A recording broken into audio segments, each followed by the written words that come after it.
Hey guys, Brett Weiss here. Thank you so much for tuning in. If you're new to the channel, please hit that subscribe button. It really helps us out a lot.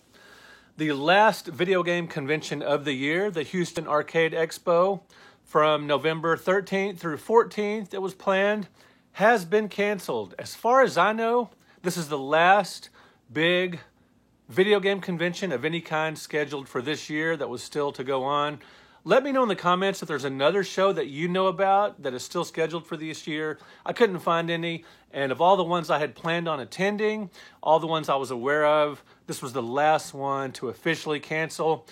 And there was an inevitability about this, and it's the wise thing to do. So many people crammed into even a large space, just with so many arcade machines, so many people around, and touching the same arcades, regardless of sanitization and masks and everything. In an enclosed environment, social distancing is really hard, especially with that many people exchanging germs. It had to happen. It is canceled. And I want to tell you, I'm going to talk a little bit more about the convention, just some of my experiences with it in a little bit. But first, I want to read what the Houston Arcade Expo organizer, what he had to say in the cancellation, and a comment from Rampage creator Brian Collin. So Keith Christensen, who runs the Houston Arcade Expo, said, "Hey gang, with a heavy heart, we're going to have to move the show to 2021. Unfortunately, even with the safety measures, the impact of the show's vendors, attendees, and sponsors has been greater than anticipated. We were hoping to put on something for everyone, even if a smaller show, but it will just not work with the current environment with COVID-19. So there you go. Thanks again for your support, and see you guys soon. Cheers. Keith and crew." Keith is a really cool guy, really laid back, kind of has a cool hippie vibe, big music fan, good guy, friends with him, and he is awesome. He's had me out the last few shows. It has been a great being a guest there, and I'll get to that in just a second.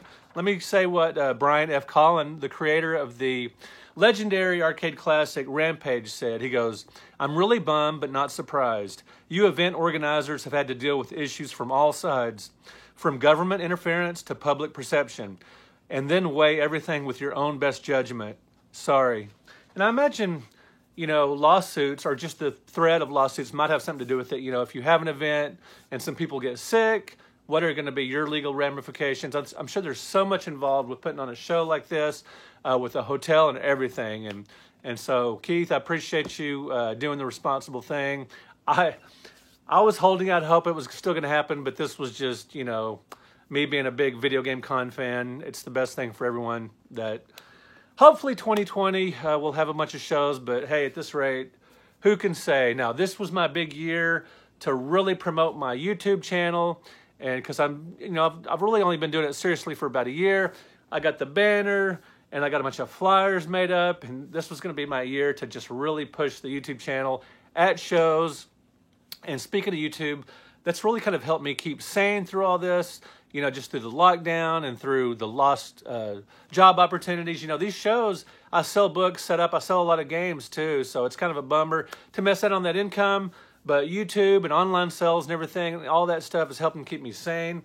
As a matter of fact, on my YouTube, on the banner here and in the comments or the description of this video, you can go to brettweisswords.com. You can go directly to where you can buy books from me direct. You can sign up as a patron to my Patreon page. I've got tons of cool rewards for that. But anyway, if you want to help me out, just show your support, because I've missed out on so many conventions this year. You're welcome to do that. That would be completely awesome. Classic Game Fest in Austin, Video Game Summit in Chicago, Midwest Gaming Classic in Milwaukee, Long Island in the Retro Gaming Expo, Portland. So many shows this year, so many missed opportunities, but hopefully next year it can happen. So a few years ago was my first Houston Arcade Expo, and it was kind of interesting showing up. When I get there, the vendor's room isn't really set up. There's just some sort of tables strewn about and chairs here and there, nothing really organized. And apparently it was first come, first serve for the vendors and even the guests. I was sort of both, and it was just kind of confusing. And so you could just sort of grab a table.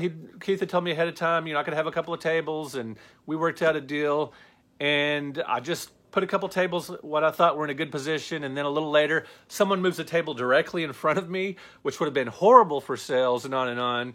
But it was just, the show has kind of a laid back vibe, which is a great thing, which is really cool. It makes it fun. It has a party atmosphere. But at least a few years ago, it wasn't super organized. Luckily, over the last few years, it's gotten much more organized, and you show up, boom, there's your table. It's all situated. It's awesome. It's a great show with a really big arcade with some unusual games and some common games. It's just a fantastic show with all kinds of 8-bit art and video games for sale and, like I said, a cool arcade and panels. And I did a panel last year about video game history, and it was a ton of fun.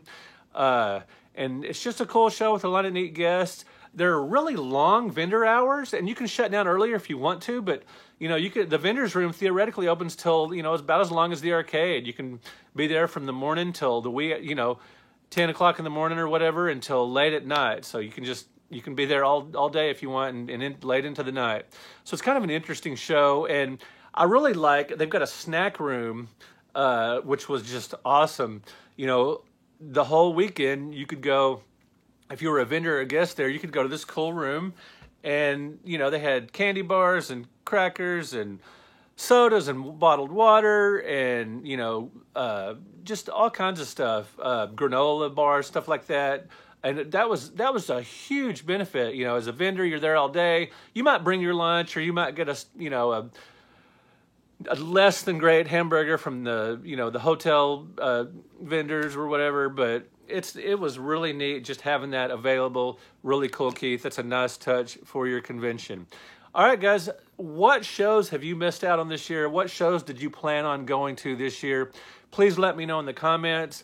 And if you go to brettweisswords.com, you can buy my books direct. You can sign up for my Patreon page and, all that kind of good stuff. Thank you for watching. Hope to see all you guys in 2021 at shows. I really miss doing panels. I miss doing autographings. I miss signing books. I miss talking to you guys about video game history. You are always welcome to come up to my table, and even if you don't care about video game books or you don't want to buy a book and that's not interesting, just come up. I love to talk about video game history. Hopefully we will be doing that a ton next year. So here's hoping for good things for 2021. We will talk to you guys later. Thank you for liking and subscribing.